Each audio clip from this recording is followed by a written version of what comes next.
And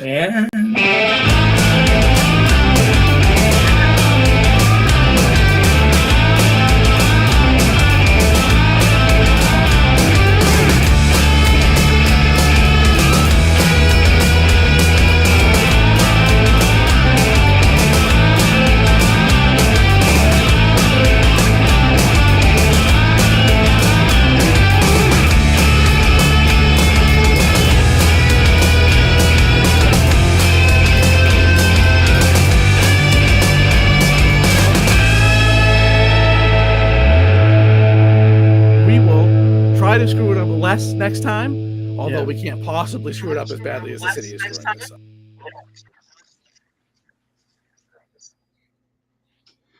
And John, turn down a little bit. Welcome to This Week in Worcester Podcast. I am Tom Marino, editor of This Week in Worcester. I am here with Mr. John Edward Keogh. He is a contributor to This Week in Worcester. He is president of Hollywood Film Group. He is executive producer of Many J Media. He is the multi-titled man. Hey, John. I got a lot of titles. I collect them. How has your week been? Or was your week, I guess? It was pretty good. It's long. Every week is long because there's so much stuff to do. How was your week? It was a week. Getting older. Getting closer to death. You would think that was what I wrote in my article on the last three things I think thing, that Worcester could be boring, but it turns out Worcester never wants to be boring. The drama of Worcester continues. Yes, it does. Yes, it does. Wanted to start today with so there's been some talk about this, but Councilor Merrill Carlson has an order this week looking to, I don't know if it's I don't know if you call it, it's to require, I don't know if I should use the word tax, right? But it would require private colleges and universities to contribute 0.5% of their endowment to a community impact fund. If it's a requirement, it's a tax to me, but I don't know if it's, if it's legally classified as a tax. Nonetheless, what do you think? I mean, the municipalities far and wide have been looking for ways to wrench dollars from their the colleges and universities in their jurisdiction. And here, of course, we have, I don't know, what is it, 1 million colleges in the city? Something like that. 500,000, 1 million. So there's, obviously there's a lot of property there that is going untaxed.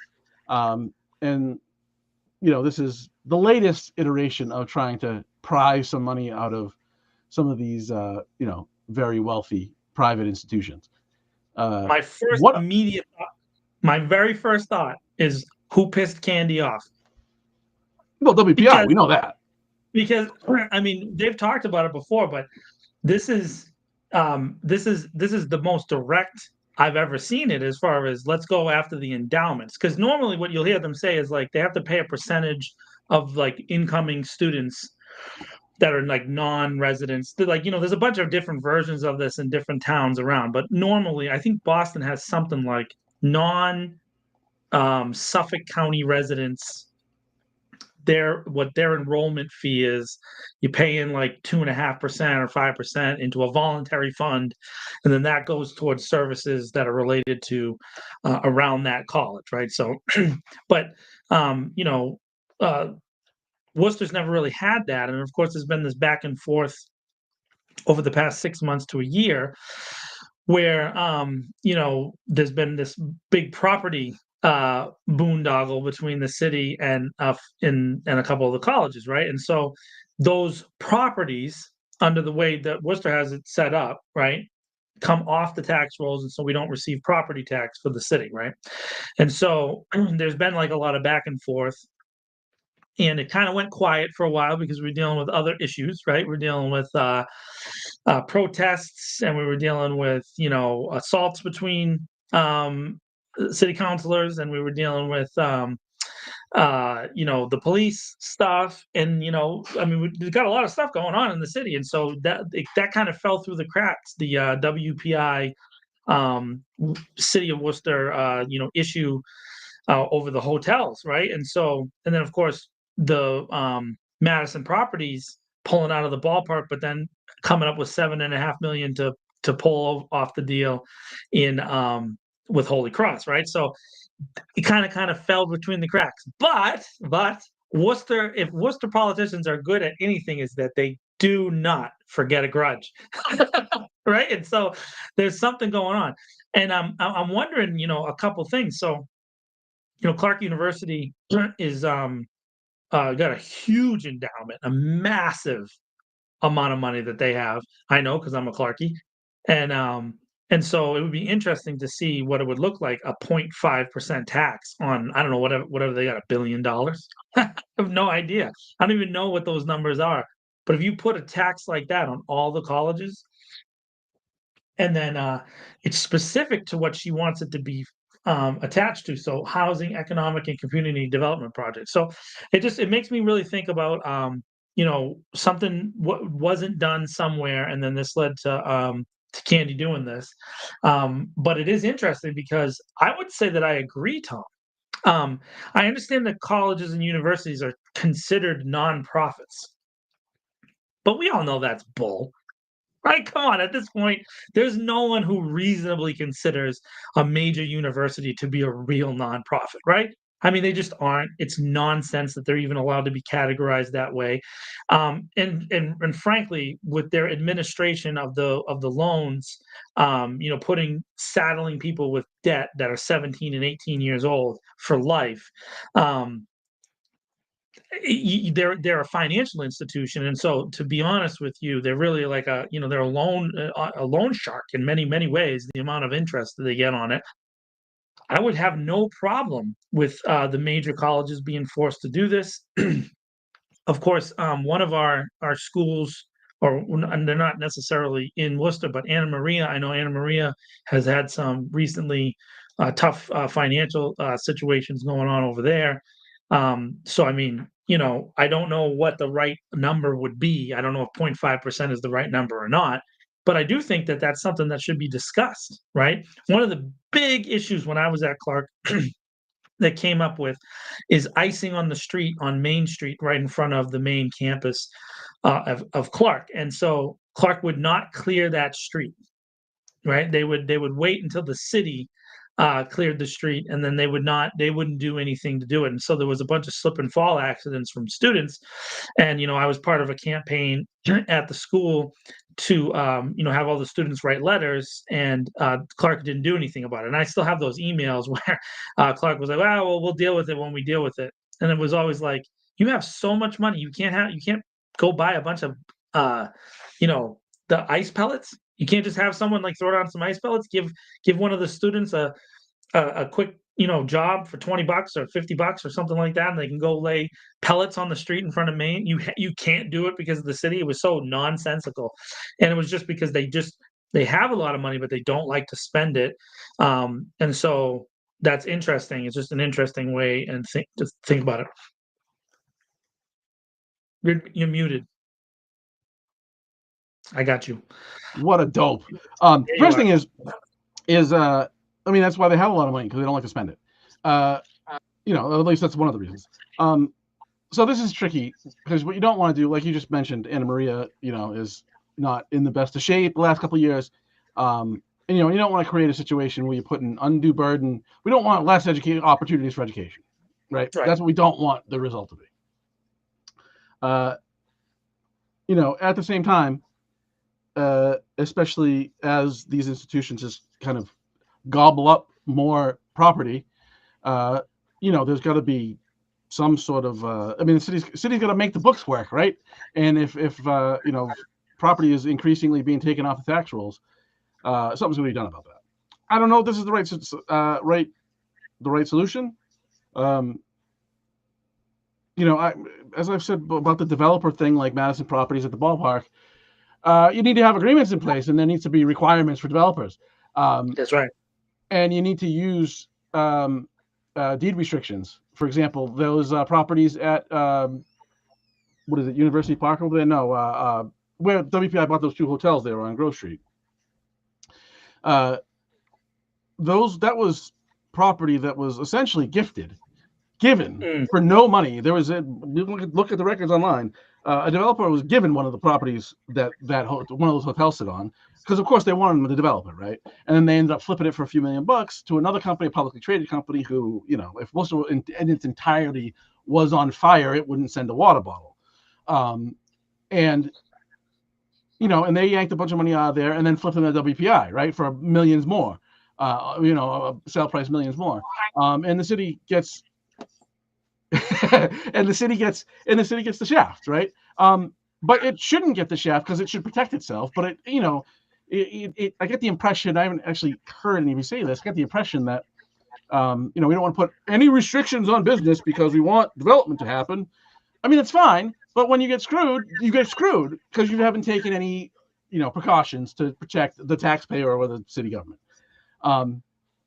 So I'm not sure that this is the right way to do this, to try and maximize how much property is on the tax rolls in some way.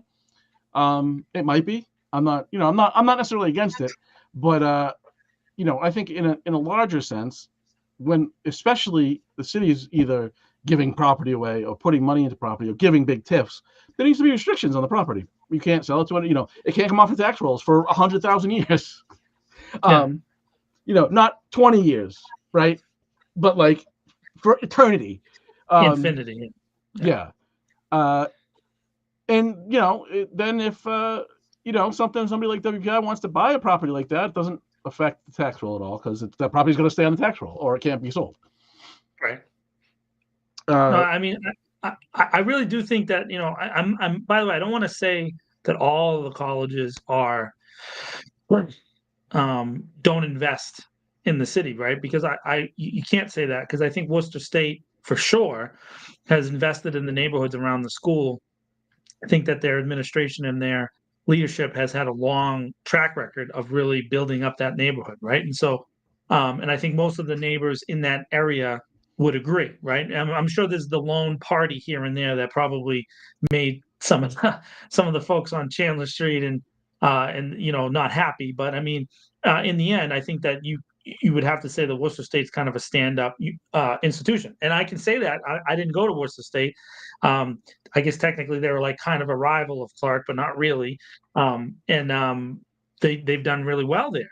And then I would look to some of the other relationships that the city has with the schools, and I would say they've really been imbalanced for a long, long time. And so it's really, how do you approach that, right? How do you talk about it? I mean, Clark University, there's still that Main Street project across from the church where they're going to knock down that building, and it looks like they're moving forward with it. It doesn't look like there's any stopping them. All the permits were issued before the city ever said anything, and I think that goes back to some things that we've talked about in the past. It's all well and good for the city officials to come and start complaining, but where were you like when they started the process? Like, hey, you know what I mean? Like, I knew about that process in 2019 because as a student at Clark, they provided us with plans and ideas and concepts, and they'd already like drafted it, and they had contractors involved, and it was not like it was like a new idea. This was something that we always. And by the way, that building, although it does house some businesses, including National Grid, that building needs to be torn down anyways because it's unsafe, right? So it's not like it's like it's not in the best shape in the world anyways. Right. So the problem is it's going when it goes back, they're going to tear it down and put it back up, and then it's going to be off the tax roll. And it's going to be massive, right? Because that's the way it is, and of course, it's going to change the landscape of the neighborhood. And it already did. If you look, what I mean, Clark University, they got Downing Street completely removed from the rolls, and now you only have the one turn. Remember, it used to be all the way through. They changed the whole traffic pattern of the city. They also bought the old Diamond Chevrolet lot. We still haven't seen what they're going to do there. Many people think it's going to be a massive sports complex, and so that's going to change traffic in the city. They're going to have basketball games there. There's some rumors that people were going to have Clark shift into a Division One, kind of program, which would kind of make sense because Worcester State already is lower Division One AA, and so maybe there's this approach to bring Division One basketball. The TV money is what they're looking at to Worcester. But I don't know. I mean, UMass Amherst is one of those kind of periphery Division One schools. They had some success back in the 90s, but I would say that they really never really recaptured that basketball glory, and they spent a ton of money, and I don't even know if those loans were all paid off at the Mullins. And so those are the things. Is like, do you want to do that to the city? Will that work? Has anybody even gotten involved? But because they're kind of like quasi autonomous, and they can kind of do whatever they want, right? So there's really Well, I mean, no. so yeah, I mean, generally they can do whatever they want. Anybody can do whatever they want. You can buy a property, build on it. Buying life, permitting and all that. But it'd be interesting to look at, and I don't even know how you'd go about the math here would be complex, but it'd be interesting to compare Worcester and like percentage of tax dollars off the tax roll to other cities with a lot of colleges. I mean, look, MIT is huge, Harvard's huge in Boston. Are they dealing? Obviously, we're dealing with a much different scope in numbers. Is almost three times as many people, and income is very different. But what's the scope here, and how does it compare to other cities? And I don't know what the answer is, and I don't feel like I would be qualified to do that determination. But I guess my first question would be: is this really abnormal? Obviously the situation, with the hotels on Grove Street kind of touched this all off, and then the Holy Cross situation with Madison. But it sounds like they're going to keep that on the tax roll anyway for the time being with what they're doing there. So it is an indication of something, Tom. I think that you and I have talked about before. Maybe we haven't talked about it on the show, but there's definitely a lack of solidarity behind the scenes like there used to be just a couple of years ago. There's definitely more people willing to talk to reporters in City Hall than there used to be before. There's definitely a freer paper flow, so to speak, than there used to be before. And this kind of, to me, and this is going to be maybe a big shot here, the chamber used to kind of have it locked down with the colleges, right? Like, they kind of all moved in lockstep. And this indicates to me that maybe there is some competitive interest here, and that makes a lot of sense because of the kind of. Now, I know everybody focuses on what's going on right now with President Trump, and yes, chaos reigns. However, the federal government for a long time has not exactly been pumping out consistent messaging, right? So it's not like we've had this like one monolithic approach, other than corporations are good. I mean, I guess they have been saying that pretty consistently for a long time. But if you go back to the Clinton administration, it's been up and down, left and right, yada, yada, yada. A lot of stuff with student loans, a lot of stuff with universities. And so these universities are super competitive with each other. It makes sense that they would start to like try to solidify their kingdoms before something went down, right? So I mean, the funding is going to change, but there's some colleges like Holy Cross who doesn't need the federal government at all. And not even for a second. You know what I mean? They don't need a loan. They don't need anything because they've operated their university in such a way that they've built it up. I mean, they're self-financed, they're completely self-funded, they're independent from the church, but they also have huge alumni donors who have helped them build the new performance center and the football stadium and the basketball. So they don't need it, so they can do things differently than maybe Clark can do or maybe WPI can do, right? And so that you can't necessarily, the city can't take a uniform approach to this. They would have to have probably individual plans with each school. You know what I mean? MPCH is another one. People forget about the pharmaceutical school here in Worcester. One of the coolest things about our city is that if you want to become a pharmacist, it's right here. You want to become a dental assistant, right here. And that school has been run almost perfectly, so perfectly that they ended up taking over property after property that was falling into disrepair. To me, them taking over the old hotel, the Crown, the Crown Plaza there, saved that property. Right? They really did, because it wasn't being run correctly. Right? And so it kind of saved that neighborhood almost, if you want to look at it. And so you have to think about those things. Yeah, I mean, and look, I don't know what the numbers are, but I mean, I think that there's a good number of local students at Worcester State, and then I think that it probably drops, WPI probably being the lowest local student population. I'm guessing just to the nature of the programs there, right? And Clark's had a huge influx of out-of-state students over the past 4 years because of the gaming college, which they got when they kind of scooped up the leftover pieces of Becker. yeah, well, yeah, it's WPI and Clark kind of both scoop pieces of that, but Hoovered it up, baby.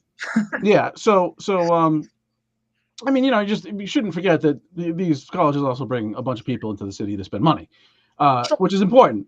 But you know what? Other businesses do that too. Maybe not to the same way with having them live here and whatnot. But I mean, other businesses draw people into the city as well. So, they're going to make their economic impact argument. But I mean, again, if these institutions are going to continue to expand, they're going to continue to look for new land to snag up, and it is problematic from a tax perspective. It is. And so how do you deal with this? And also what led it really is interesting and intriguing to me to see it land on our city council agenda. Like, what exactly is the reasoning behind this, and what is their goals behind this too? What would be the plan? It's interesting that she said focused on housing, economic, and community develop projects. One of the big fights in the city of Worcester for the past 30 years has been Clark.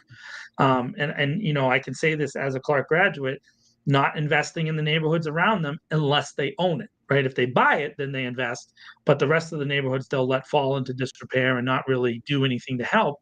Once they own something, then they throw all the money in the world at it. And so I recognize that, so there's a huge, there's issues with like trash being left out in front of buildings that they didn't own, and like really interesting neighborhood dynamics.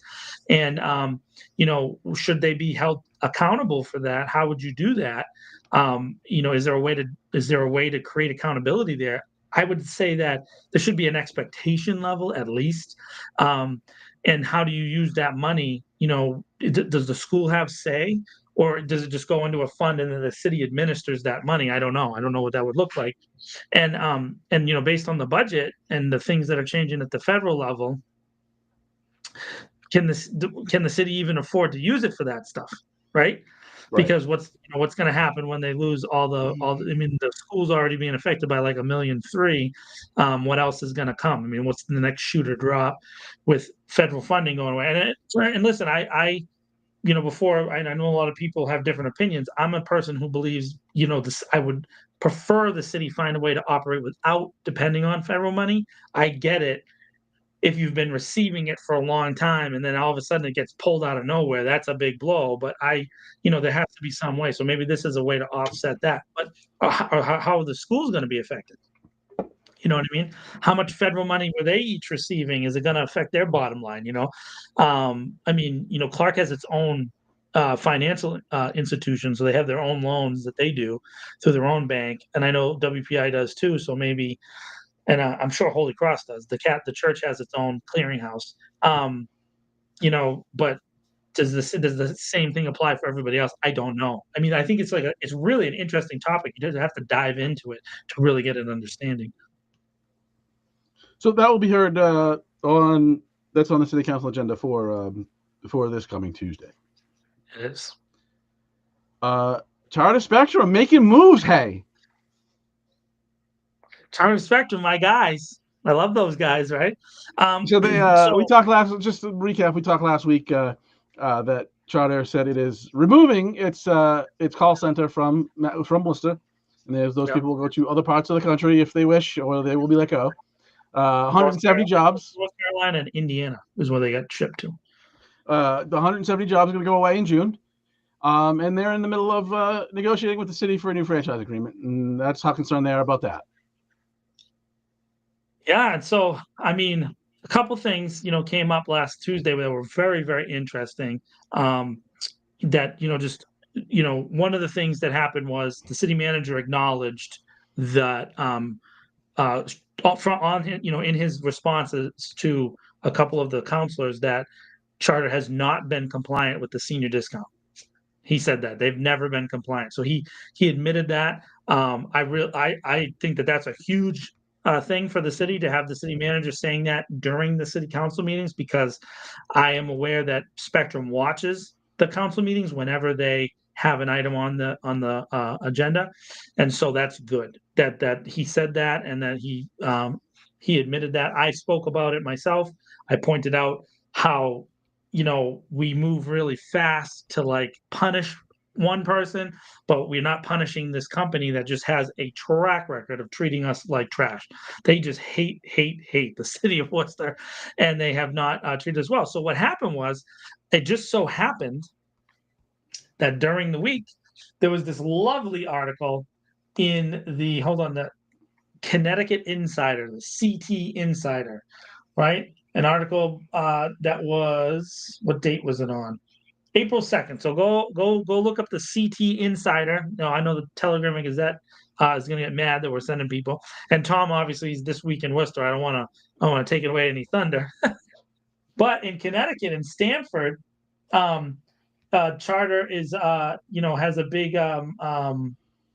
new building down there with 1,800 employees. And interesting enough, this is the thing that really struck me. I was reading it through it, and I found a name I knew. So we are committed to this city, and we're committed to the partnerships here. It says Paul Marchand, Executive Vice President and Chief Human Resources Officer at Charter. So Paul Marchand once testified, for Charter in the city of Worcester, and I've never heard that from them. We are committed to the city. Access to talent here in the city, in and around the city, was a big reason why we established Stamford as our headquarters. So Stamford, Connecticut is now the headquarters of Charter Communications, and their population, 136,000 in the Stamford greater area. They are not close to the city of Worcester, which has, depending on who you read, anywhere from 70 to 90,000 more people that are here. Charter will support the tech hub with $5 million across the next 10 years. That's just the technology hub. Another $3 million worth of support related to the design and construction of dedicated space, which is interesting because, WCCA is fighting for money, a transformative 10-year investment. Webster Bank is part of this. We know that bank, right? All this other stuff. But here's what the nonprofit that's based in Stamford. I want to read what that person said. So, DAE, right, which is a nonprofit, technology nonprofit that we once tried to draw to the city of Worcester, maybe about 10 years ago, and they didn't come here. Their CEO said to our new friends at Charter Communications, the breadth and depth of your commitment to the city is staggering. The breadth and depth of your commitment to the city is staggering. So I'm real happy for Stamford, Connecticut, and the $8 million of money that Charter just threw at them. But what I want to remind the city councilors who watch our show and complain to me all the time, and what I want to talk about to the citizens of the city of Worcester, is they stole more than that from our senior citizens over the 14-year run that the city manager mentioned, of them not complying with their own senior discount, something that they proposed and put into the agreement and then did not compute. So that money that they stole from our seniors, they just handed it to Stamford, Connecticut, which just shows you the absolute lack of care for the city of Worcester from Charter Communications.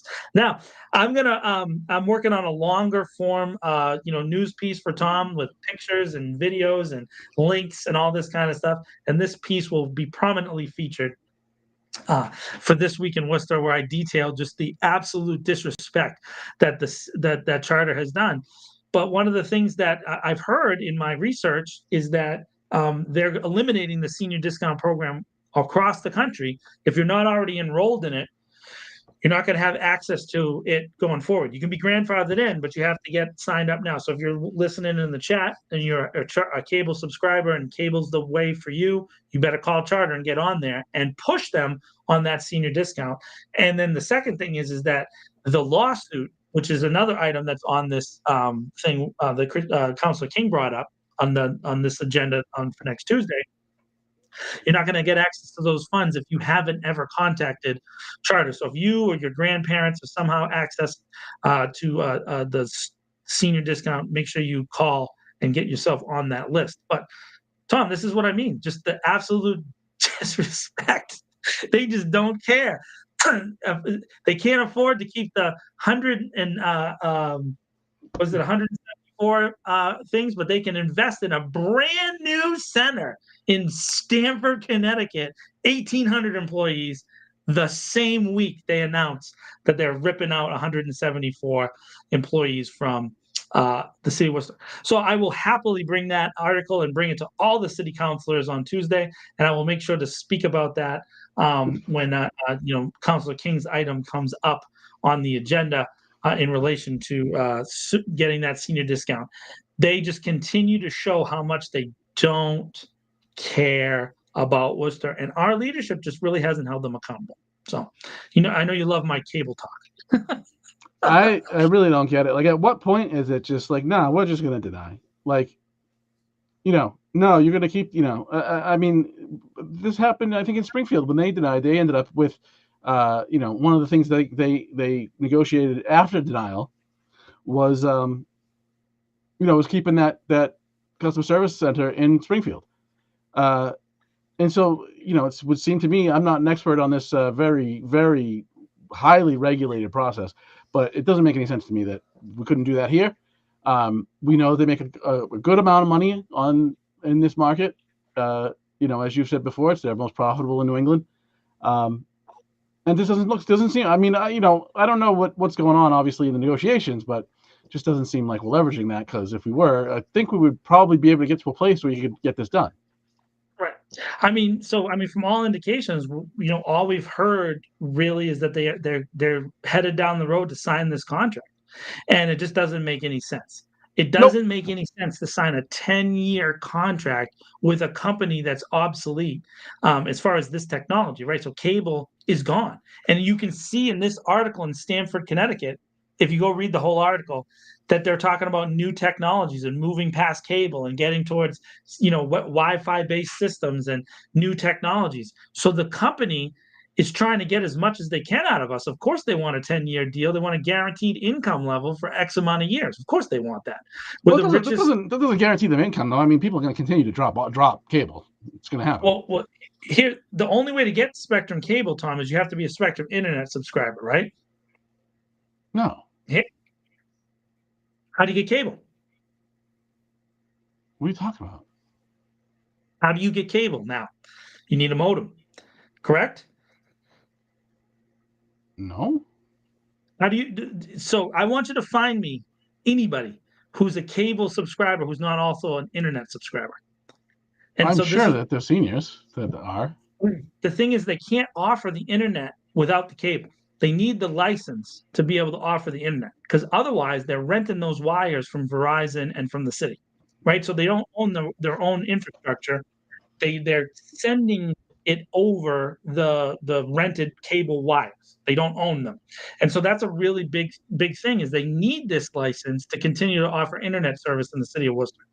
And so what will happen, I think, and what they've been pushing for, just like all the other companies in the country, is that once this is in place, they will offer, and they already do. I think it's called.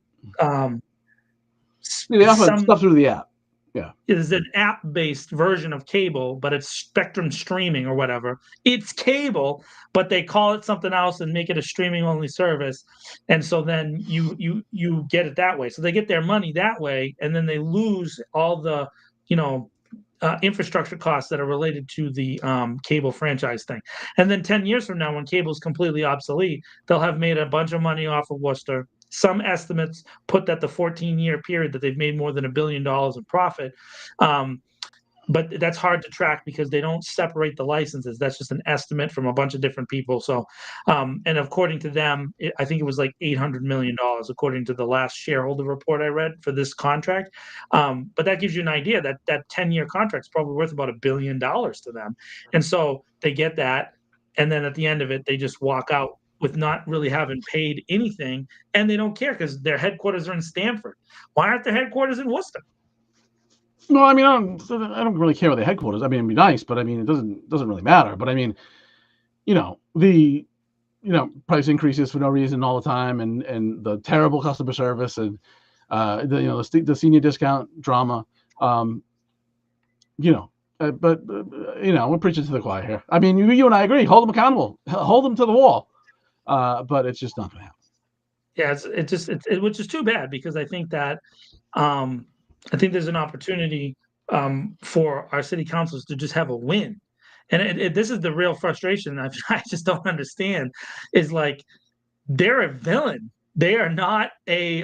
There is no one that thinks charter is good except for maybe the people at charter. But after the 174 people get knocked off, they probably don't think that even for them, right? So it's like, how can you consistently allow this company to just stomp your face in the mud and not just hold them back while they literally Stamford, Connecticut, by the way, not a long drive from Worcester, Massachusetts. So it's hard not to have it just feel like a just absolute 100% slap in the face. Yep.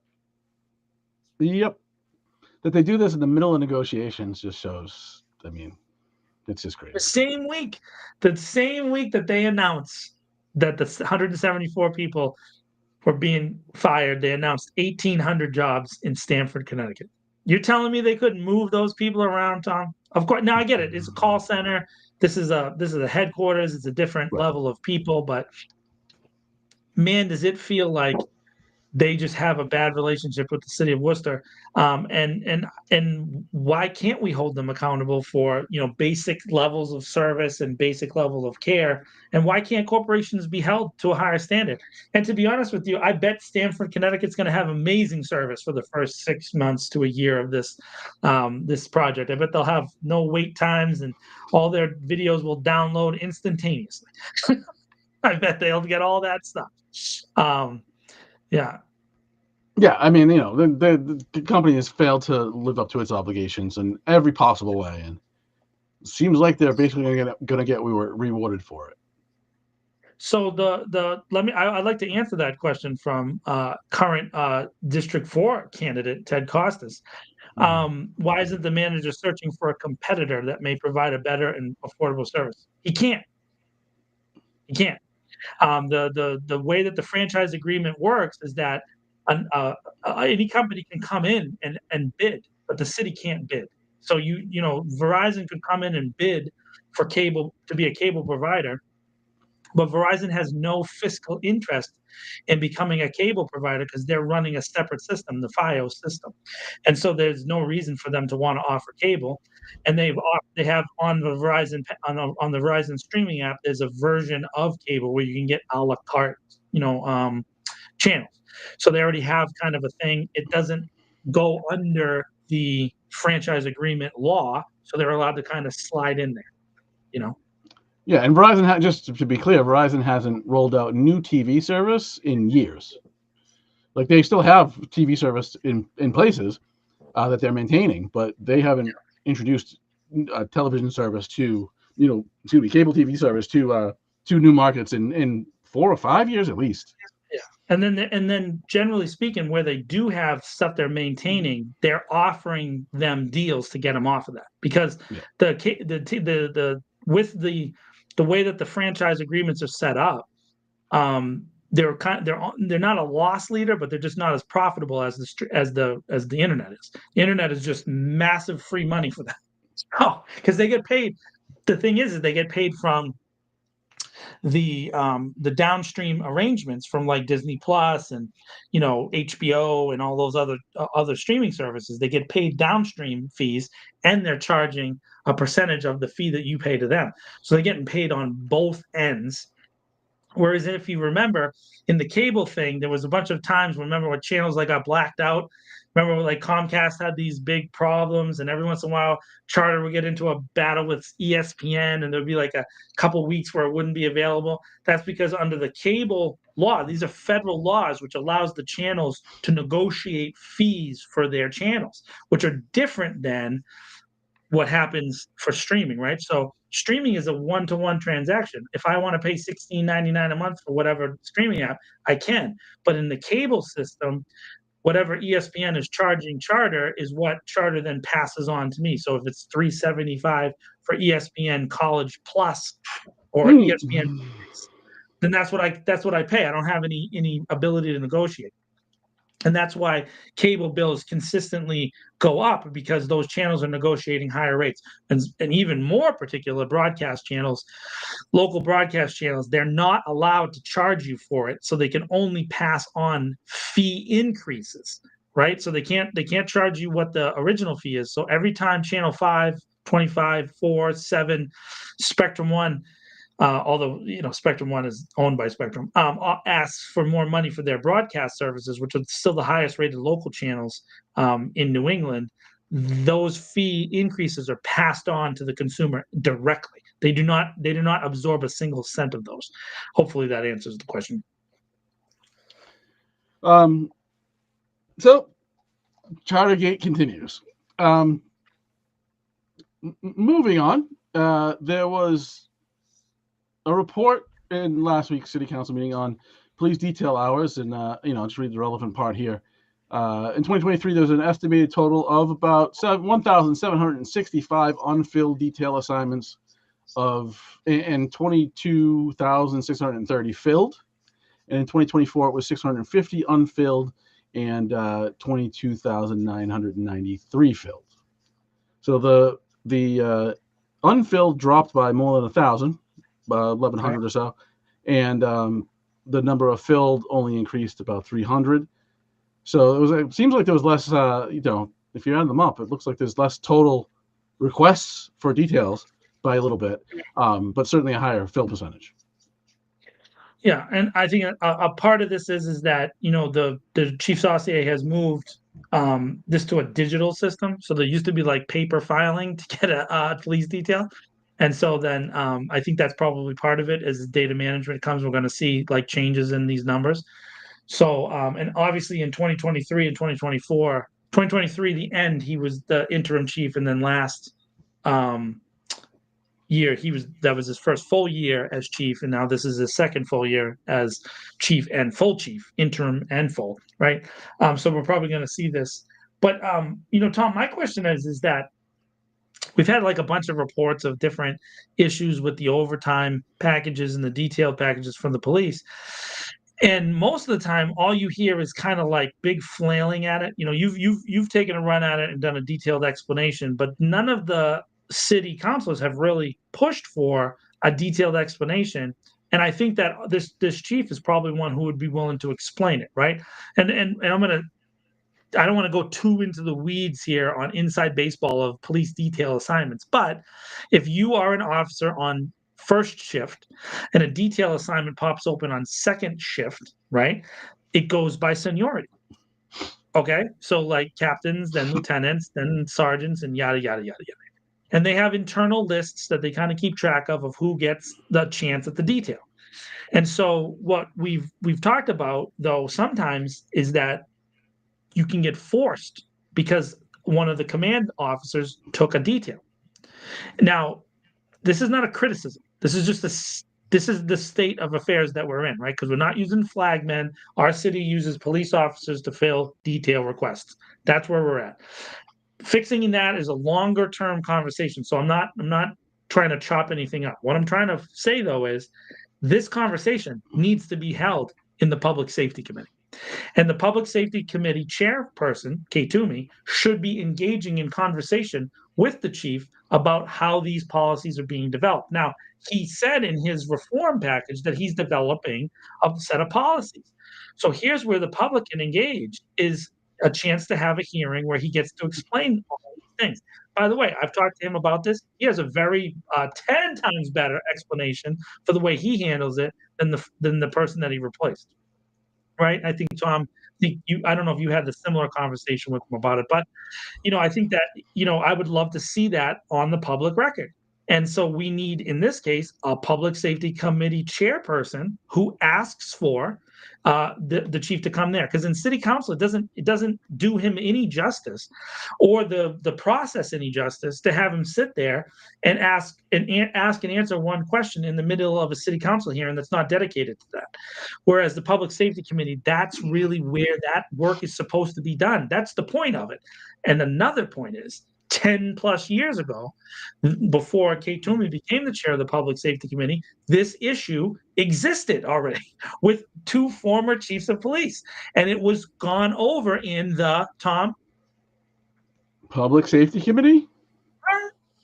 Well, Tom wins the prize. And so the fact is that somehow our current chairperson of that committee has said we will not talk about stuff that was the regular general business of the Public Safety Committee for decades in the city of Worcester, because somehow that is no longer her purview.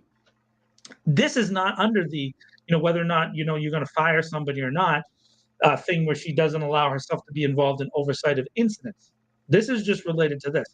And to be honest with you, I think this chief wants to engage on this issue with people and talk about it. So why not give him the opportunity to do so by providing a hearing in the Public Safety Committee?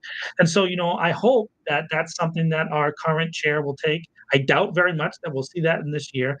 And if there's a new public safety chair at some point in the future, I'm hopeful that they'll be able to give the chief a chance. Otherwise, then I think a criticism that he's made, it just sounds like people are just hammering the police, right? And so Tom and I get it all the time. People are like, oh, you guys don't like the police, you hate the police.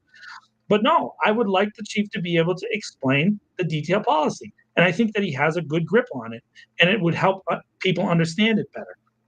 And also why union rules lead to certain things. A guy who's on his fifth shift of the week on a Thursday gets forced because there's a captain who's working at the ballpark. I mean, I think that that's a legitimate conversation to have, and it creates better public understanding. It makes a safer environment for the officers, right? Because officers get criticized in the field all the time for this.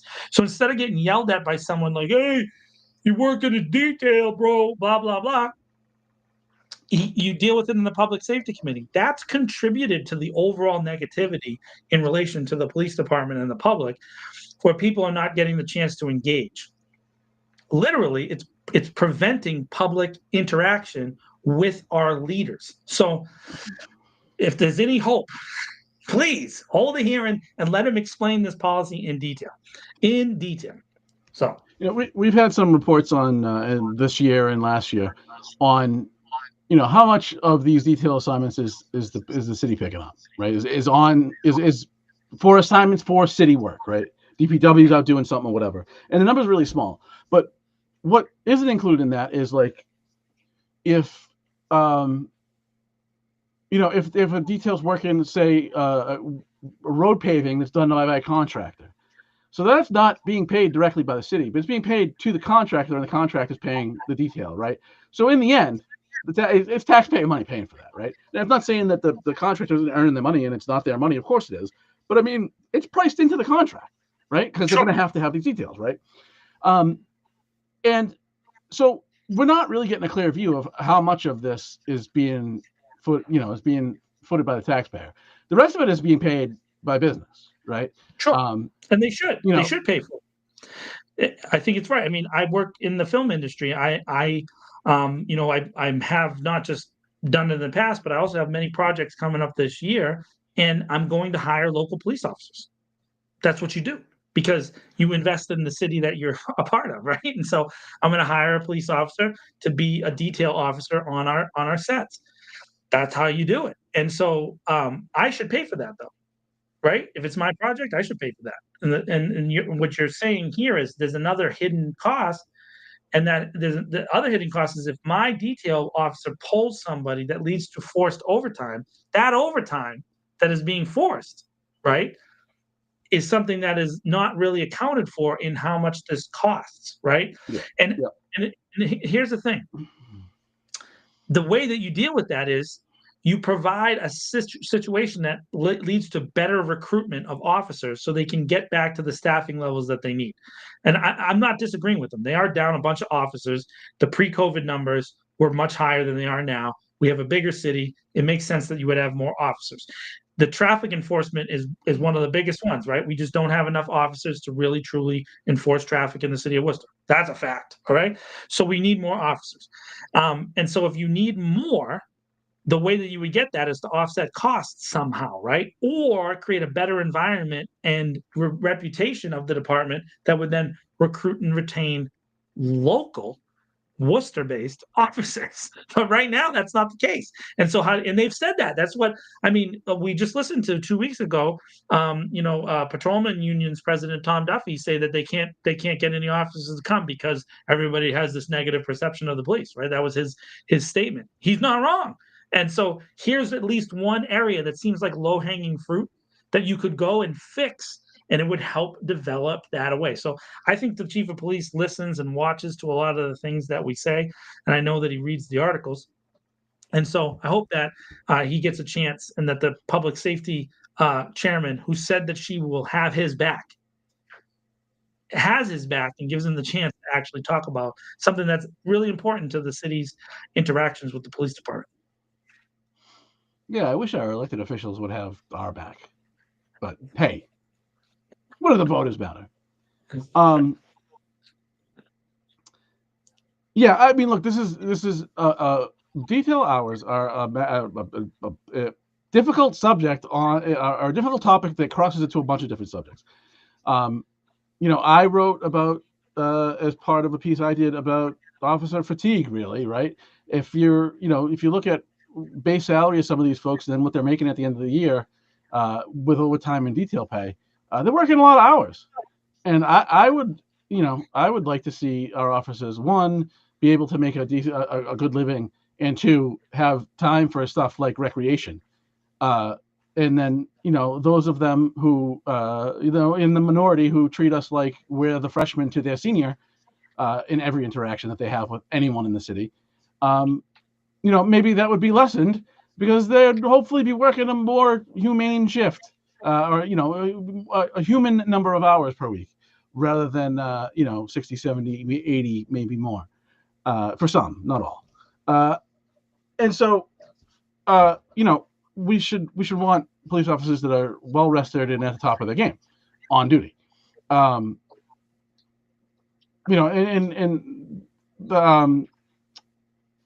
This came up through the Human Rights Commission. And what's Randy's last name? I can't remember.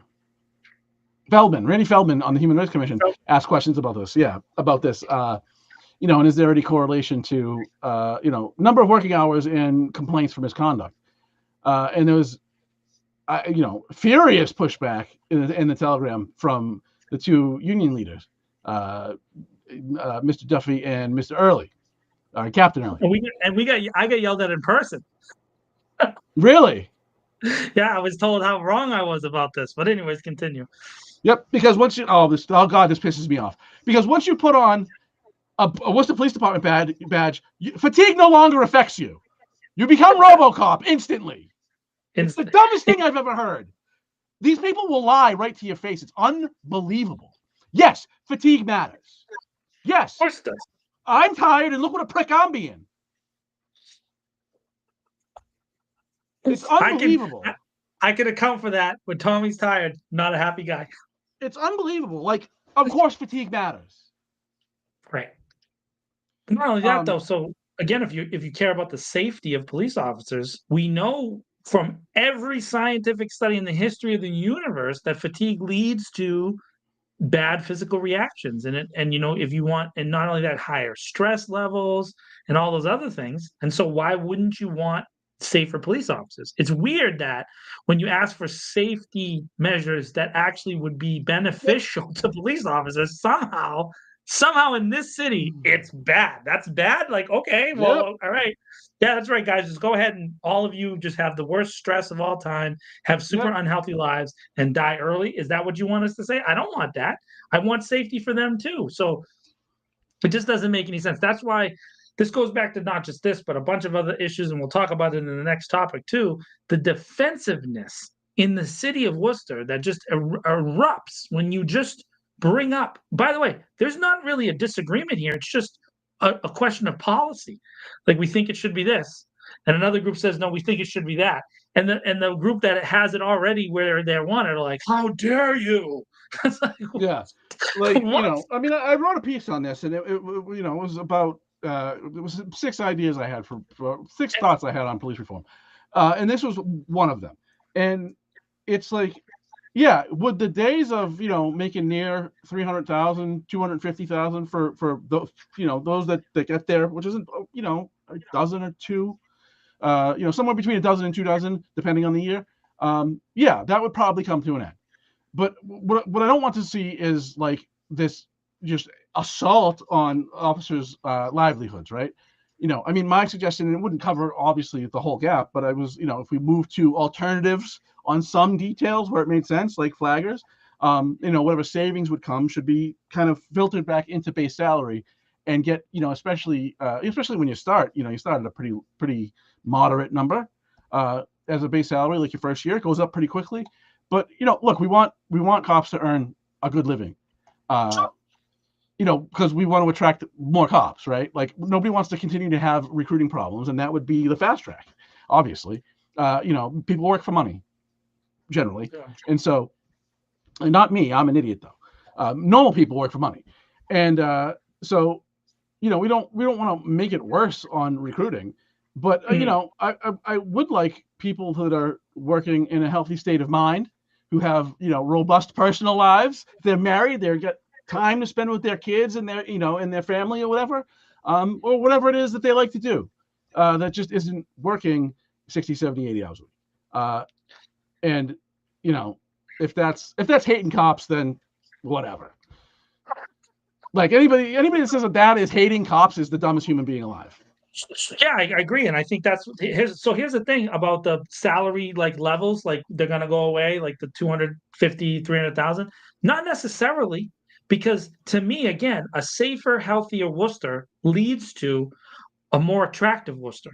If we have, more housing options for people, if we have better job opportunities for people, if we have small business, diversity here, if we have a more diverse population, it is attractive to more people to want to move to the city of Worcester. Which, by the way, the more people who move here, what's going to happen? The economic benefits of the city are going to go up, and then it's going to be more. It's going to be about competitive salaries. We're going to want to retain people, and so as the tax base goes up and there's more money in the city of Worcester, we'll be able to pay officers more, higher bases. And I think that's really the key, Tom. I think higher base salaries are more important to me than Captain X. By the way, I'm sure Captain Early, when I see him at City Hall this week, is going to be like, "Hey, what's up, bro? You going after captains now?" No, I'm not going after captains. All I'm saying is that we want a healthier police department, and I have to go back to Chief Saucier's own words. At his speech, he brought up that people who have been sitting in the same place in the police headquarters for 30 years, that's not good. He wants healthier movement. He wants people going around. He wants officers to be safe. These are things that are safety measures. They shouldn't be things that mean that we hate the police, because we don't. It's just silly, man. Silly nonsense. And of course, we've had some pushback from do I say his name again? Do I give him 2 weeks in a row? Worcester Politics 101, which I noticed they have some new podcast coming out. I've noticed that the last of things, maybe they'll be competing with us. I wonder if they'll go on at the same time as us. Maybe we have a ratings battle, like WCW and the WWE in the early 90s, right? You know what I'm saying? They're going to come after the champs, but you can't take down the champs. You know what I'm saying? But anyways. I'm wholly uninterested in that, just for the record. I just don't care. He can do whatever he wants. The wrestling. Best of luck to him. So what I'm saying, you don't want to do like Eric Bischoff. You don't want to do like D-Generation X and go try to invade them. You don't remember all the Monday Night Wars? No. If there's any competition there, it can be. That's the easiest battle to win. You just let him talk. all I'm saying is that we've gotten some pushback, and the theory is that we just hate the police, because I have a record and because you've written critical articles. But if you just take a second to listen to what we've said tonight, Yeah. just for a second, just 1 second, Yep. we've talked about literally providing the chief with a platform to explain the detailed policy to the people, which would help get a better reputation and get safer conditions, working conditions, and more officers. What is anti-police about those three statements? Nothing, because you're ridiculous. And so, Mr. Cipro, if you're watching tonight, now you know. Now you have the exactly. I want my shirt. Ah, Oh man, woo! I got it. uh, I should I sell don't those know. I shirts. don't know. I don't know what you're about to say, but it's not necessary. Yeah, come on. Uh, I wanted to come on the show who? and talk about those three things. Rick and Anthony and Tom Duffy, all three of them. Come on right over there and tell me Rick? how those 3 points don't mean that they do mean that we don't like the police. Which, by the way, we've agreed with. We've talked about this for years now. Literally, we agree about those 3 points for years. And so, just like, what are they saying? I don't. I don't. I mean, I'm not gonna. I don't want to speak for him, but I know Rick Cipro a little bit, and I don't. I don't think he would suggest. He certainly wouldn't suggest that I'm anti-police. Yeah. Well, anyways. I don't. I don't. I don't know the other two individuals hardly at all. So I can't. I can't speak. I can't say for them, but I don't. I don't think that he would say that about me. Yeah. The other two might. Oh, might not. I don't know.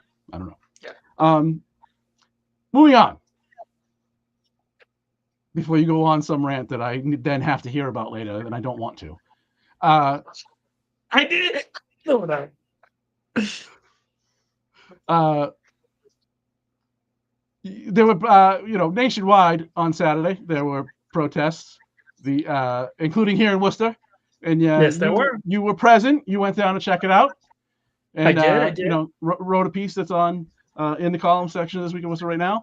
But it was an interesting take. I liked it. It is true. Look, I am unenrolled because I wouldn't. I don't know why anybody would want to participate with either of these two parties. The two parties we're really allowed to have. So I'm good. I mean, do I think Democrats are marginally better than Republicans on some stuff? Yeah. But I mean, it's two sides of the same coin, really. So that, things particularly bad right now, especially, with trying to cut all the funds in the world so we can give massive tax breaks to people who just got tax breaks 4 years ago. Yeah, it's not good. Would Democrats do that? No. But I mean, if you take a step back and look at it from a, 20,000 foot view or whatever, two sides of the same coin. I mean, this is, two different versions of neoliberalism, really. And neoliberalism is the ideology that destroyed, the Western world. So, at least for working people. And so, is Trump particularly bad? In my view, yeah, I'm not a fan. But this too will pass, and then we'll just go back to a mealy mouth, no political courage, no guts to do anything, robust, from Democrats too, right? At least in this iteration of the Republican Party, they want to do robust things. They're just robustly horrible. I mean, good. So anyway, that was kind of the angle of your piece is like, was in part at least, it's Democrats kind of pushing these. It's kind of been a Democratic operation to push these protests yesterday, and it's sort of ironic because they're pretty terrible too. Yeah, but not only that though. I mean, it kind of reminds me that we already did this. I didn't. I maybe should have expanded on this in the piece, but let's go back to the first time that President Trump was elected, and there was a protest, a women's march, within a couple of weeks, and it was pretty large and massive, and we were going to fight for rights and all these other things. And how'd that work out for you? I mean, how did that work out for you? and I mean this for the women that watch our show, whether you're a woman who happens to be white or a woman of color. How you doing right now? You feeling good? You feel good? You feel like your rights are done? And I mean, didn't they convince us that that was the thing that was gonna change the world? That they were gonna sing songs and they were gonna march on the streets, and then all those things would happen. And how did it work out in the George Floyd protests? How'd that work out for us? Did police brutality stop? I don't know. I mean, has the economic disparity between the rich and the poor gotten better over the past 8, 4, 12, 20? All right. So I think that's unfair though, because you're talking about people generally with no power, fighting against people with all the power. So I mean, Sure. But the people with all the power are the same people, is what I'm saying. Like it's like for sure. I'm just as I'm not for Trump just as much as anybody. In fact, I would say I have even deeper reasons not to like the guy because he co-opts my faith in a way that is a perversion to me. That he claims to be a Christian. It blows my mind. It is offensive to me deep down in my soul. But that's just a whole nother element of this man. And by the way, but also there's Democrats who I also feel the same perversion, just not at the level that this man has done. I mean, he's selling Bibles. It's like it's crazy. And then there's church leaders who support that guy. That boggles my mind. So, and then the same church leaders, like Pope Francis is like the one dude on earth who's been like, "Hey, Trump's not a good dude," and like the one church leader, and like all the other church leaders in America are like, "Hey, shut up, Pope." It's like like what are you doing, man? Like you can't even let I don't know. And I get it, Catholic, Protestant, there's a bunch of stuff there. Like we don't have enough time. There's a whole nother show on a different channel, so it's not even like what we want to get into. But what I'm saying is channel. I went to the event because one, I wanted to cover it because I do think that Worcester Indivisible, that group, which was a big gathering place online for people to go, and then Worcester Interfaith has done a tremendous job organizing events in the city of Worcester. I give them all the credit in the world for that. The problem is that they act as if there's never been any organizing in the city before, and that there's never been other people protesting or asking for things to change. And that just is not reality. And so I couldn't help but notice, and I guess this was the thing, which goes to show you the disconnect between culture, that there were very few people of color. There was just a handful, and I would say that the biggest group of the handful were a couple of leaders who were up on the kind of like the top step. Christian King was there, Sean Rose was there, a couple people spoke, but it really struck me as like, well, what's the point of this? Like, what are we getting from this? I saw a lot of funny signs that made me laugh about Elon Musk and Trump, and there's all that kind of stuff, but. You know what I mean? They didn't march on anything. What did they change? Mayor Petty wasn't even there. He didn't even show up. Well, why didn't he show up? Well, I don't think the point is like who of status shows up. Like if you look at Occupy, sure, roundly criticized. I mean, we've been talking about income inequality and wealth disparity since, and we didn't talk about it before. And so that's the real result. Is it brought the concept of the concept of the problem into the public consciousness. Let me just nuance that real quick. When you say we weren't talking about it before, who's we?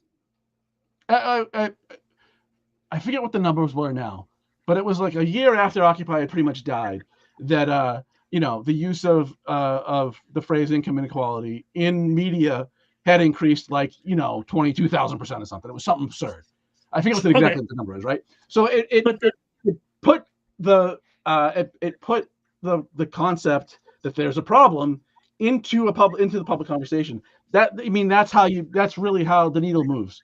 The needle doesn't take big swings usually, very rarely. If you look at the post George Floyd's murder and the protests that came after it, Um, what was it? Somebody did a study that found 97% or something of those demonstrations were entirely peaceful, and it was even smaller than the 3% where really bad stuff happened. Where things got out of control and turned into riot-like situations. It was extraordinarily rare, and it was the biggest civil rights demonstration or like series of civil rights demonstrations in human history. Was more people in the street than ever before across the world. So it's not insignificant. Did it? Can you draw a straight line to change? No, but that's not how change happens. So I'm with that. When I hear that phrase, it put it into the public consciousness. What I hear as a guy who grew up on the streets poor my whole life is it put it into the people who have money's consciousness, because the poor have been dealing with this the whole time, the whole time, and Yeah, it's something you like. The phraseology that makes its way into people that becomes like common vernacular. Maybe it wasn't called inequality or inequity or income disparity when I was growing up, but welfare was definitely welfare. And I will say this is that my mom was on welfare growing up. My mom's an epileptic. She's been disabled since I was a kid. They denied her disability multiple times until I was in my late 20s, because doctors often with epilepsy don't believe that epilepsy is happening, and there wasn't a series of tests that they had that were generalized until the mid 2000s. So, anyways, she was denied disability, but she couldn't work other than to be a typist and an animal trainer. That's my mom did. So she trained dogs and she typed. She typed as a legal secretary in between seizures. So she would have a seizure, and sometimes those seizures, for people who don't know about epilepsy, there's two different types. There's petit mal and there's grand mal. And grand mal is the thing you kind of see on the movies where someone like falls down and flops around. But there's degrees of that. It's not always as dramatic as you see depicted on television. And then there's petit mal, which is also known as locked-in syndrome, right? So it's when you have a seizure and you just kind of freeze. And that's the most common form of epilepsy. Mm-hmm. And had that as she got older and sicker, it eventually progressed to more visible tremors in her seizures, right? And so growing up on welfare and growing up on food stamps and knowing what that's like, it's hard for me to hear people say like we're doing something about this now when I'm 43.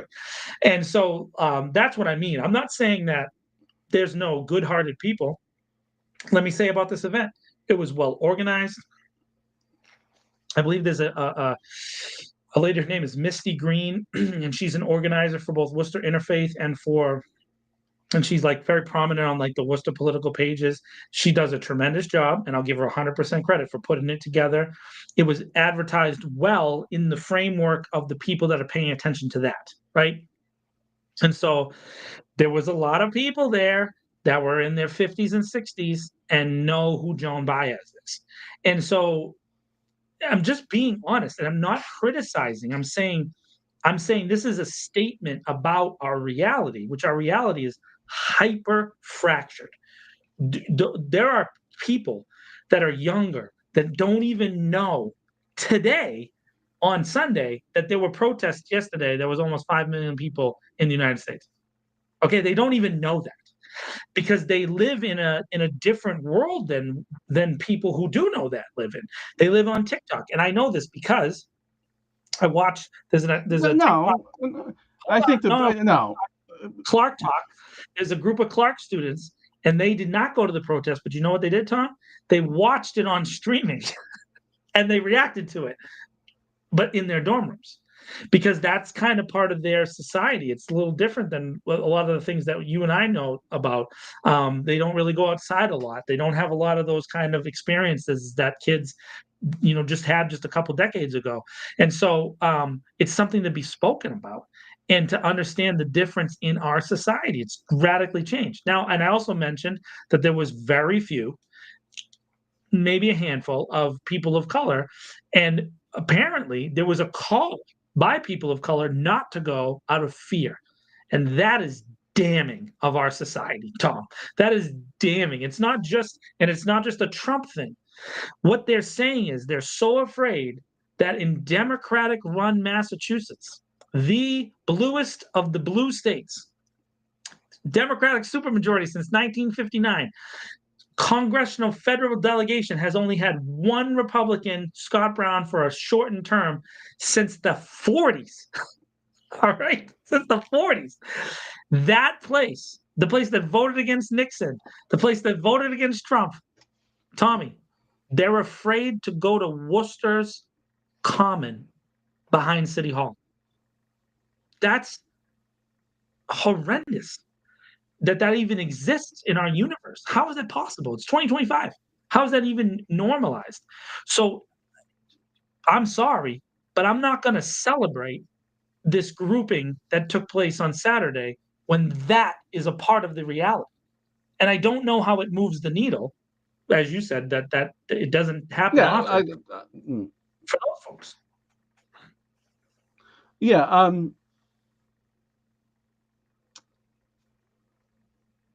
So I know it's a lot. Like I'm really remiss to criticize people for going and trying to do something. I'm not criticizing them. They're not doing anything. No, I'm not saying you are. I'm saying I'm just giving my perspective because I'm talking. On a talk show. On a talk show. Credit to those that went out. In coordinating kind of a national day, multiple cities, cool. I'm for it. I don't, I'm kind of with you. I don't know what it's going to change in this scenario, at least. Maybe it does something. Maybe it brings more awareness because there's some coverage of these protests. Probably, right? Probably. But I don't see this having the effect of, again, Occupy, change conversations.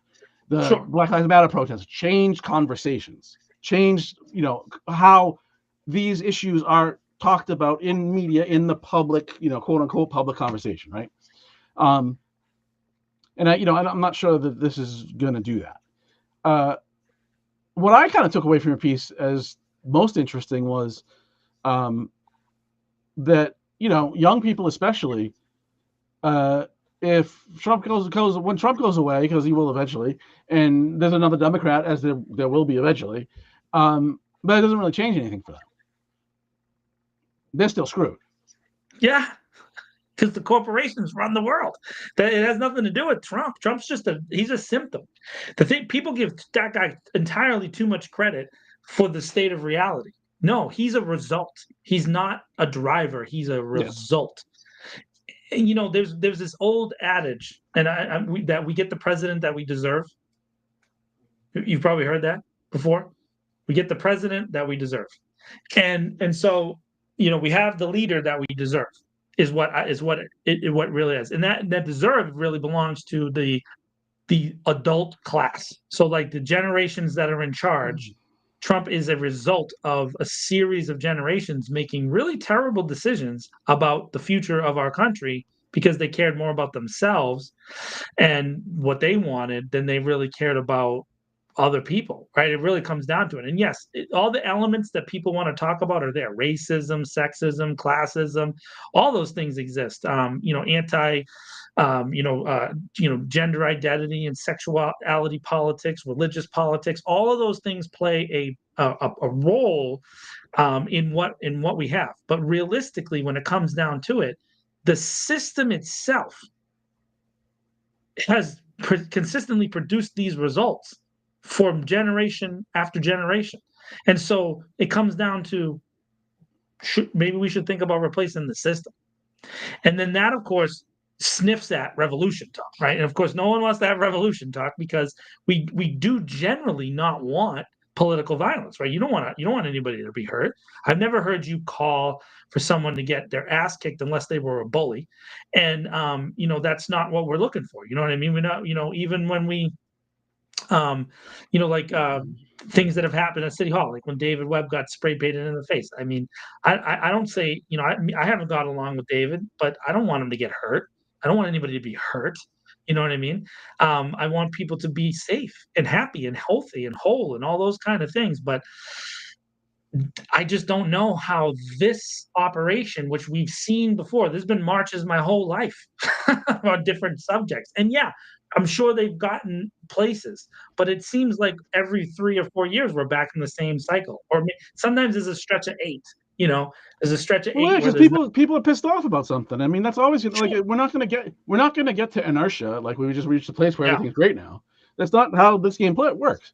Well, unless I was president. If I was president, then the world would be amazing because, I'd be really good at it. But I can't be because it just wouldn't work out. Well, I mean, I would get assassinated for sure.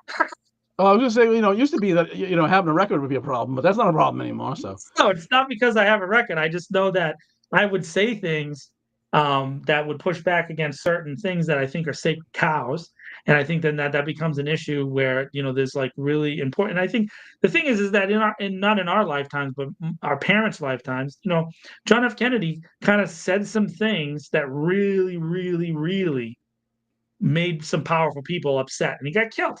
And now it's not like this big giant conspiracy anymore because we all know the CIA and the mob were involved with getting him murdered, right? All the papers that they released, we already knew all that stuff because Oliver Stone turns out wasn't a liar, right? Turns out the smear campaign against Oliver Stone was unfounded, right? And so, but that happened to a president, and so I think that kind of thing sends fear and chills into people's hearts because we also see prominent leaders and people who are peaceful advocates. Because when it comes down to it, people are greedy and want their own stuff, So that's really what it comes down to. And so I think that's important, and I think a lot about how do you, me, Tom, not you, but me, how do I do something to make it better? And I don't know what I can do. Like I've suggested on one of the things, let's go get chained up at the Worcester County Sheriff's Office, right? And let's get on the news. Let's do something that'll get people to pay attention. But will that really matter in the end if John gets chained up to a fence? No. Will anybody really care? It's really stunning to me that, I mean, as I said before, not a Trump fan. But it's really stunning to me that nobody really is catching on to what actually works with him, which is, now I don't believe anything that comes out of his mouth is genuine. Yeah, I get feedback again. Sorry. I don't believe that anything he says is, I don't believe the man has core values. I think he says what he thinks is expeditious for the moment. But he says it like he means it, and he says it like people talk, and that's the two things that you should take away from him. I think the era of, it's in a way, I mean, not even really bringing up that he was on reality TV, but it is the switch from, written, produced dramas to reality TV. People want to feel like the person they're listening to is genuine, and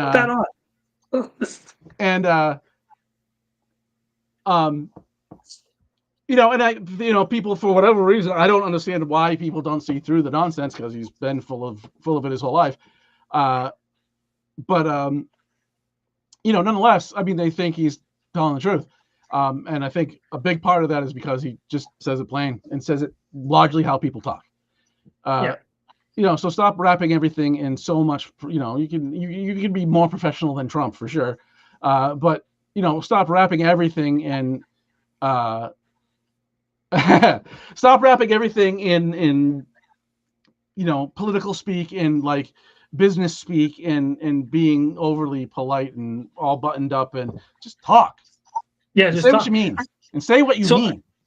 Last week I thought, I know some people don't like him, including a lot of progressive Democrats, but Cory Booker broke the record for the longest speech in Senate history, which was held by a Democrat before him, Strom Thurmond, which wasn't not a great dude. No. But anyway, he broke the record, and I watched a bunch of the speech. I probably seen about 3 hours of the speech, and there was a section where he apologized for Democratic policy and mistakes. Definitively.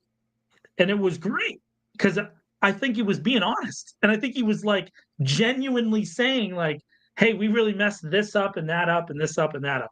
And now he didn't go far enough because you and I would want everything to come out and all the details and all that stuff. And then he's really like super tied into some of the Democratic fundraising mechanisms and some of the things. And he's he loves sending bombs to everybody all over the world. So there's a lot of issues with that guy. But I felt for a moment there was some genuine remorse. And I was like, okay, that could maybe connect, but you need universally that to happen for people to believe it. So, let me say this about Trump. I think there is an effective tool too that no one even notices. And it worked in his first term and it's already worked in this term. And that is that dude loves celebrities. He loves celebrities at another level. Kim Kardashian was the most effective, lobbyist maybe we've ever seen. In maybe I mean seriously in getting the First Step Act passed, which is the only comprehensive criminal justice reform that has ever been passed in the United States, and it was signed by President Trump. That is a fact, ladies and gentlemen, that the disparity between crack cocaine sentences and cocaine sentences was changed because of Kim Kardashian. Whatever you want to say, and Kanye, but really it was Kim Kardashian because she winked at him and nodded, and she held his hand in the rose room, and he loved it, and he went for the First Step Act. And if you say, well, there's no one else is going to do that now. Well, hold on a second, because Kid Rock gets access to that building whenever he wants. Freaking Kid Rock. Kid Rock. He gets access to whatever he wants. And then Elon Musk is very much a celebrity type, this like person that they look at. And this dude's been given access to run parts of our government. So there's got to be something to be said for celebrities. And then when celebrities go after him, like Whoopi Goldberg and Rosie O'Donnell and George Clooney, he loses his mind. So he gets upset with celebrities, and then if that say bad things, and then he loves the ones that schmooze him. So to me, the plan would be get the celebrities to start schmoozing the dude.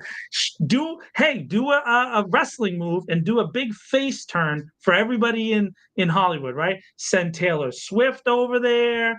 Send because she's like a massive star, right? Like send all the ladies, get Nicki Minaj up there. Let's go and let's get some schmoozing going, and we could probably get anything we want. And by the way, I want to point this out. The reason why I brought up the First Step Act, Tom, is because Joe Biden, as president, had an opportunity to extend the second part of that act. By the way, those bills were not written by Trump. They were not written by Trump. No. Those were John Lewis authored bills. That's right. John Lewis, civil rights veteran and advocate, who wrote those during the Bush administration. And the closest he ever gotten them to be passed was by George Bush II. And the final thing that he eventually got passed, and John Lewis was at the signing of that act, was by President Trump. But President Obama and President Biden both did not put any political capital behind true criminal justice reform. Why? That's why there's a disparity, folks, because there's no connection there to the things that people really need. And so in this space, you end up saying to yourself, oh my God, this guy's a complete maniac, chaos maker who's literally putting a tariff on an island full of penguins. That dude might be the only way that we ever have anything honest take place in our society again, because the opportunities have been there for other people and they just don't deliver, Tom. They just don't deliver. Now, I'm not pro this guy way. I kind of wish he I don't know, but I don't want him to die, because I don't want J.D. Vance to become the president at all, in any way, shape, or form, because I'm pretty sure that guy's Satan. I'm pretty sure. I don't want that guy in charge either. So I just don't know. I don't know how to affect change other than to be kind to the people that I do know.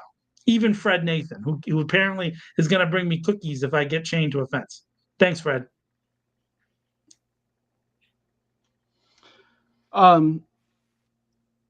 Yeah, I mean, I don't really think there's anything genuine about the guy. No. He well, anyway, this is kind of beside the point. But yeah, no, I think that if you're looking for a reason for disengagement, yeah, some people just don't think anything's going to change. Sure. Right. But I mean, some of those people, that's a huge swath of people. But inside that group, some portion, I think a large portion is, well, we're either going to get a Democrat or a Republican, and what's really the difference? What's the difference? I mean, neolibs who believe in trickle-down economics. The Democrats say they don't, but they do. The biggest lie, you want to talk about, Trump says global warming is the biggest hoax ever. It's not. Trickle-down economics is the biggest hoax ever perpetuated on the American people, ever. People want to, I've gotten emails and letters about the Consumer Finance Protection Bureau being eliminated and that being like a really big problem because our Senator Elizabeth Warren was one of the people who led to the creation of that. Although she takes a lot of credit for that. She wasn't the only person who worked on that. But anyways, the thing about the Consumer Finance Protection Bureau. Wait a minute. She wrote a huge portion of that bill, and it was before she did not write a single word of it. Her staffer did. There's 3 staffers who wrote it, and she did not write that bill. She didn't write a single thing, and she's never said that she wrote it. She was the champion, the shepherd of it, but she did not write it at all. She's never written a law in her life, ever, not once. I'm sorry. There are 3 authors of that bill, and they're on that. She's a sponsor of it, but not an author. She wasn't the sponsor because she wasn't a senator when it passed. She did not write it, Tom. I'm just telling you. She did not write it. She's not credited with it if you go look at it. She's not credited with the law. Yeah, I mean, when you sue somebody, you get a lawyer to write the complaint. Are you suing? Oh, no, but she's a legislator. The job of a legislator is to write law, and they very rarely, if ever, do. But that doesn't matter. The only reason I brought up the Consumer Finance Protection Bureau is that it didn't do its job anyways. I mean, it did some stuff. Not really, because junk fees increased to the point where eventually President Biden had to put an executive action in place to stop it. And part of the purpose of the Consumer Finance Protection Bureau, Plank 4, is to eliminate junk fees, and it didn't happen. It didn't hold banks accountable. TD Bank, it was just the most recent.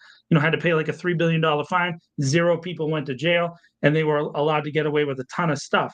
The issue is that the idea sounded great, and I think that it had things within it that should have worked, but it didn't work. And it didn't work because Washington has long been broken. So even an agency that's designed to help the people didn't end up having the people.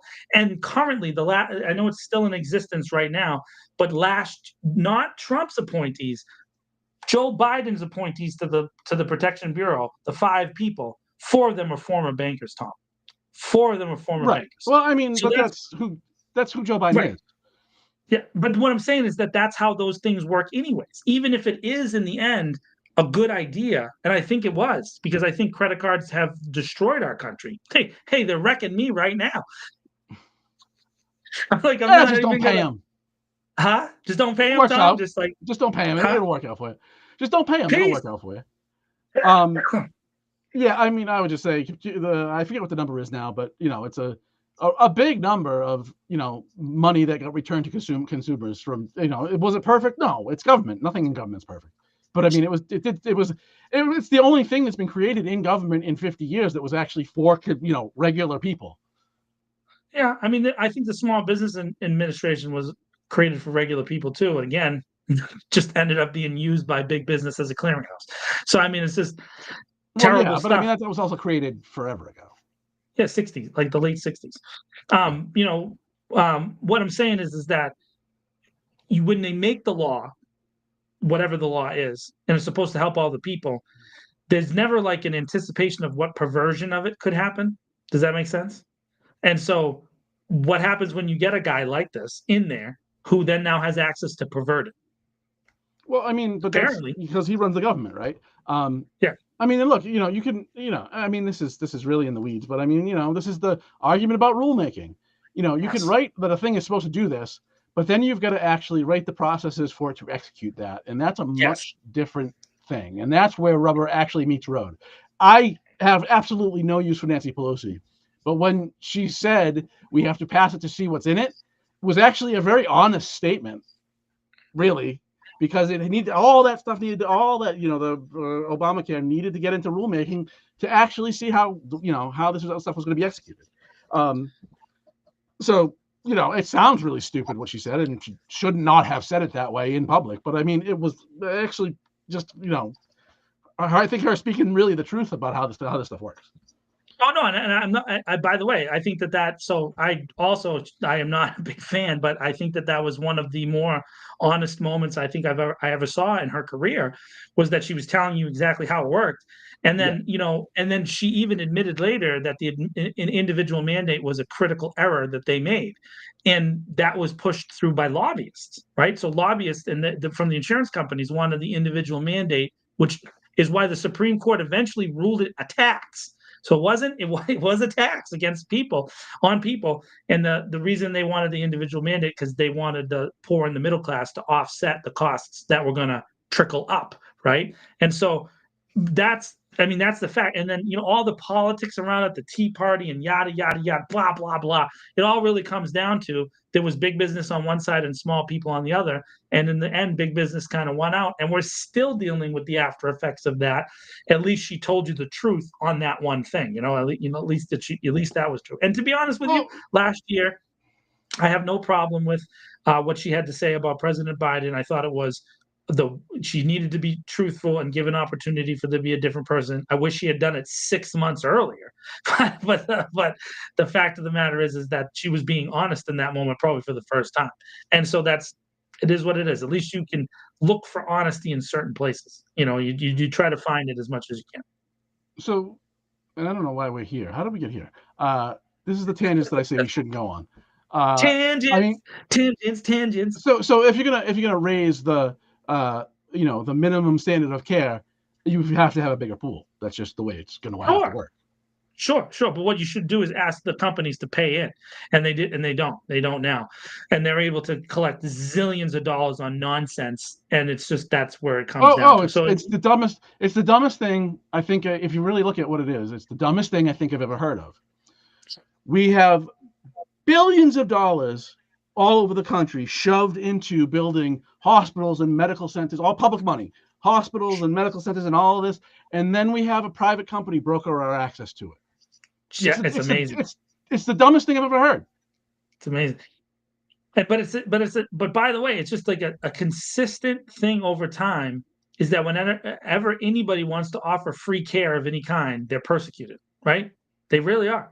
Jesus, right?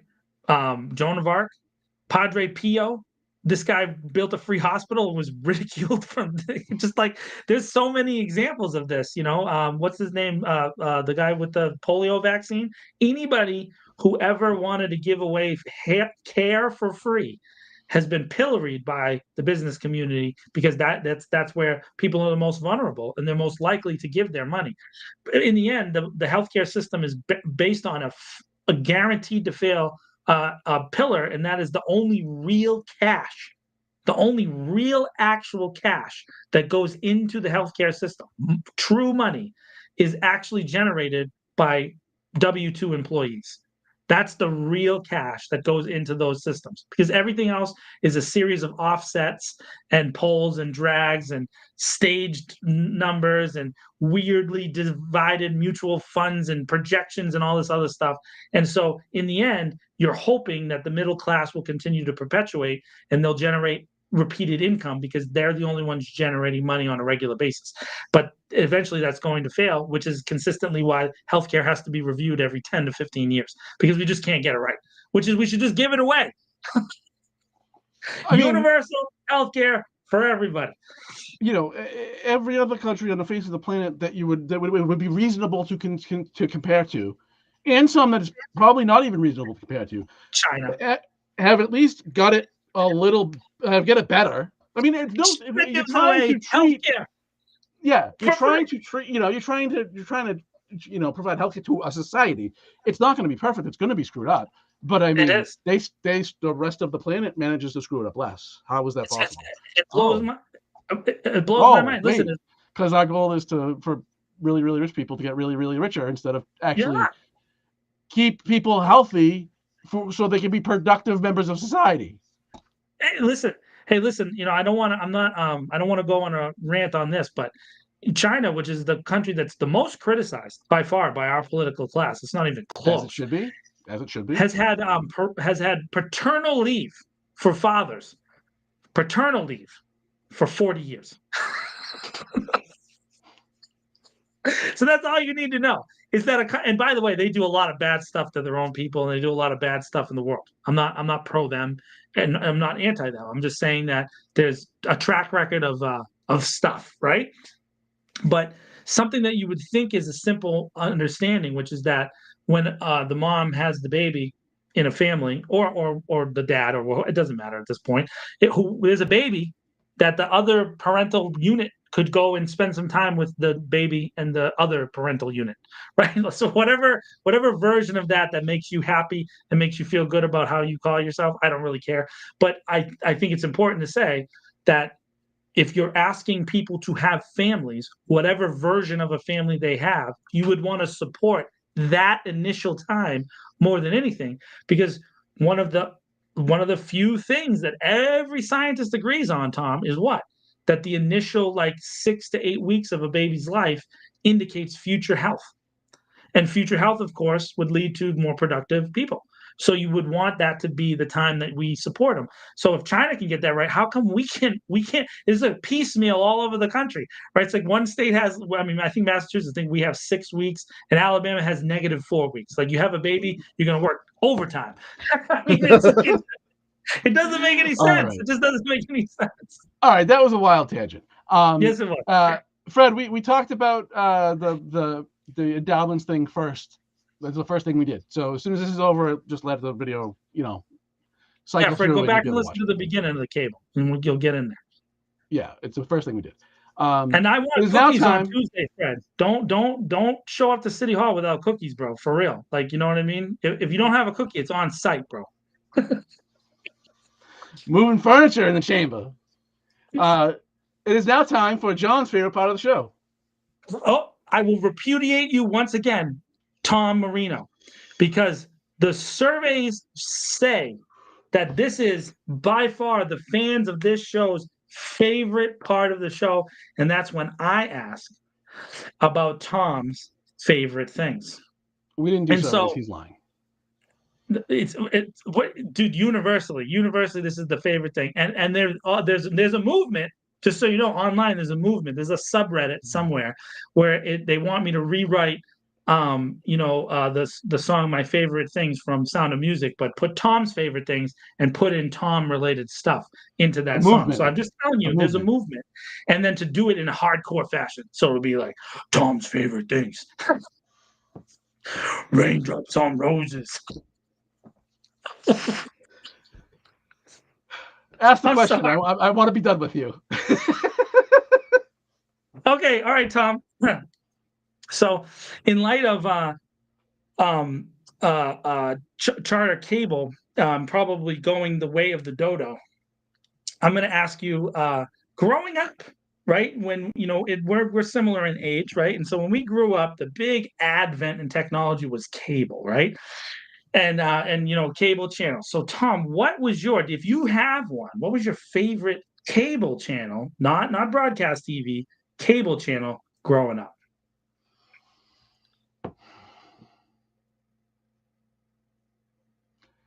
As a kid, I was a big sports nerd, so I'd have to specifically Sports Center, but probably when the advent of ESPN was a big deal.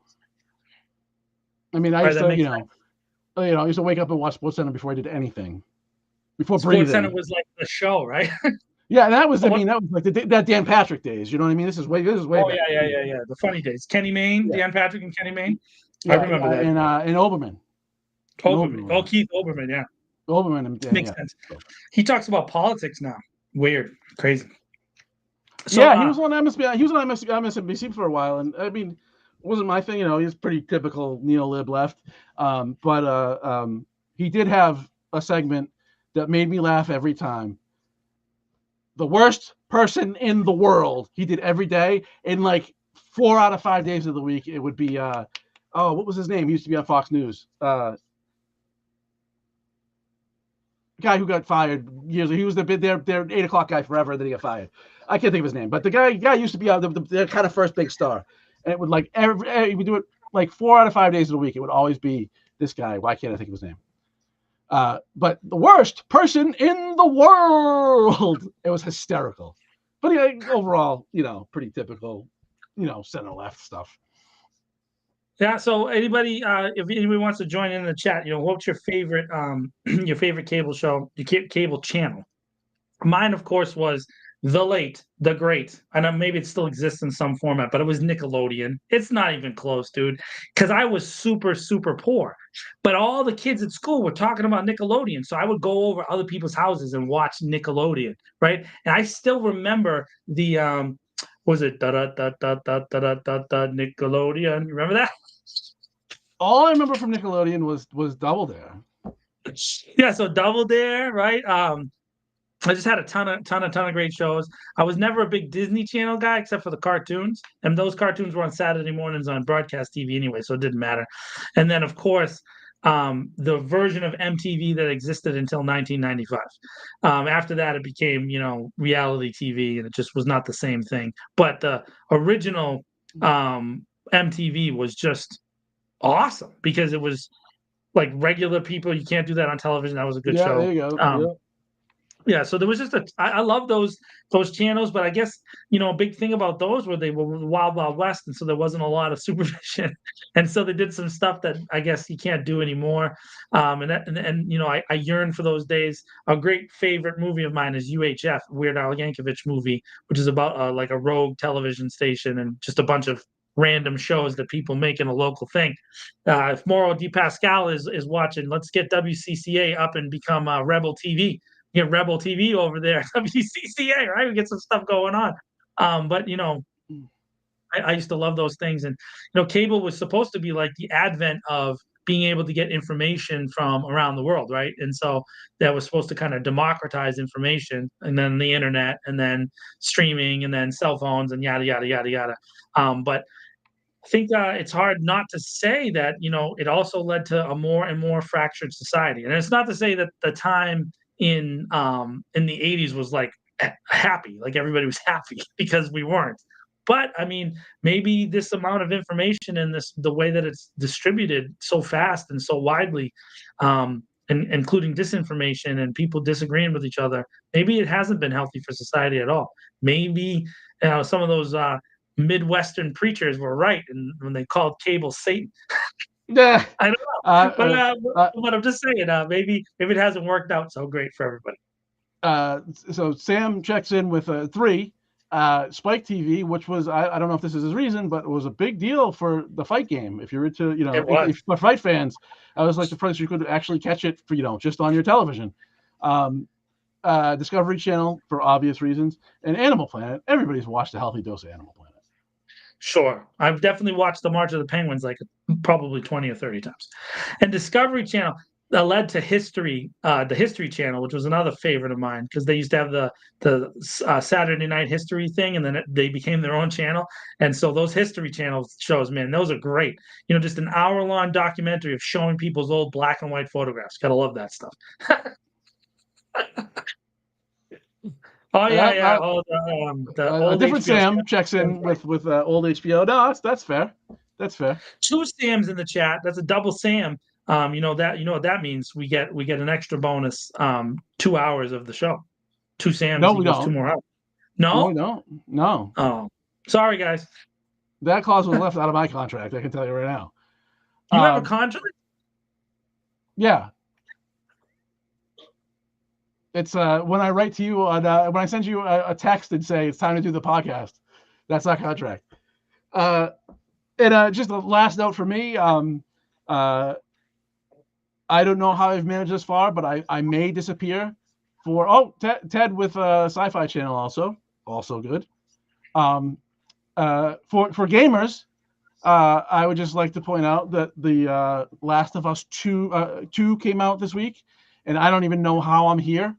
That I would take these almost 2 hours now with you away from that game. I don't know how I did it.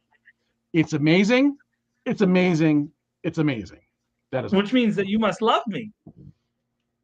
Yeah, you love yourself some John. That's what it is. You love yourself some John. Just admit it, you old man. Can go back and play your video game. No, I was just horrified what would happen if I just let you do it by yourself.